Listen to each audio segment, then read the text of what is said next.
Hey, what's up everybody, and welcome back to another episode of Joystick Jockeys. So if you've been watching the last couple of videos, you probably noticed that we got a Bitchfest going on here at Joystick Jockeys.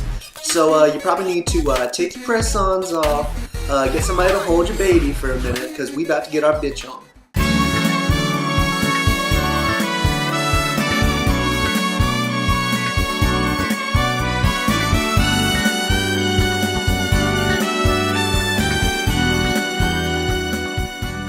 So for my Bitchfest topic, I've decided to talk about Square Enix. Now you've probably seen me do a couple of reviews for a lot of their games, and as much as I really love them, I just have so much to bitch about when it comes to them, because I've watched them go, from being the developer that everybody loved, being the company that could do no wrong, and now they're struggling. And so for my Bitchfest topic, I've decided to cover that middle ground and share with everybody what I think has led to where Square Enix is at today and why so many people are unhappy with them. I really think that one of the first things that started to bring Square Enix down a bit was one of the things that brought them up in the first place was their huge success when it came around to Final Fantasy VII and Final Fantasy VIII and Final Fantasy IX. I mean, things just got better and better and better, and the company just shot straight up. But as a result of that success, though, they got a little big-headed, which, I mean, who wouldn't? They're a huge, billion-dollar company. But, I mean, they got a little big-headed, and they started to get this attitude like they could tell their fans what they wanted. It's like, oh no, you don't really want this. We know you're asking for this, but you don't really want this. We're going to give you what you need. And a lot of the fans aren't really happy with that, and they're tired of that, because you've got an entire other world of developers and game developers out there who are willing to give these very eager fans exactly what they want. And not only that, but do it really well. And that's something that Square Enix has got to learn if they're going to get their shit back together. I mean, if you look at their track record, it's really ridiculous. I mean, you've got the fans are calling out for Chrono Trigger 3, and Square Enix says, oh no, we're not going to do that. And they're like, okay, well, how about Kingdom Hearts 3? They're like, oh yeah, we're going to make that at some point, but we need you to buy at least 5 more spin-off games on other consoles that you have to buy in order for us to make that game. They're like, okay, I thought I was being a good, supportive fan up to this point, but I guess I have to do more. And then everybody won't shut up about the Final Fantasy VII Remake, which one of our viewers actually mentioned. The reason that they aren't making it is because they probably are too scared that they'll F it up in the first place, and I totally agree with that.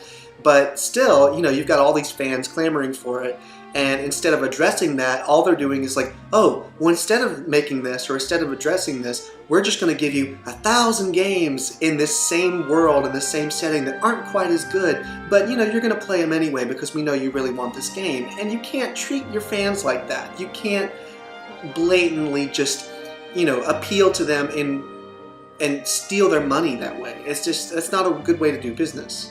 And the really sad thing is after their recent failure with Final Fantasy 13 and their actual failure with Final Fantasy 14, I mean, the company has actually started to sit up a little bit and be like, hey guys, maybe we do need to listen to our fans a little bit more because we're kind of running out of money. And so now they're actually starting to listen, but I'm scared that it might be a little bit too late because, I'm a hardcore Square Enix fan. If they put their shit on a napkin, I'll probably buy it.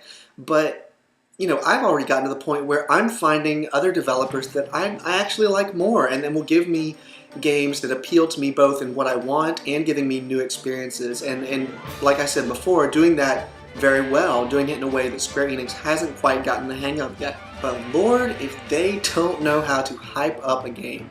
Case in point, Final Fantasy Versus 13. Can you remember back to when they debuted the very first trailer for this? It was hard for me to remember. I actually had to Wikipedia and look it up. Yeah, they debuted the very first trailer for this at E3 2006. And now, in 2011, they've just recently debuted the first actual gameplay footage of Final Fantasy Versus. Let's do the math for a second. That is 5 years. 5 years!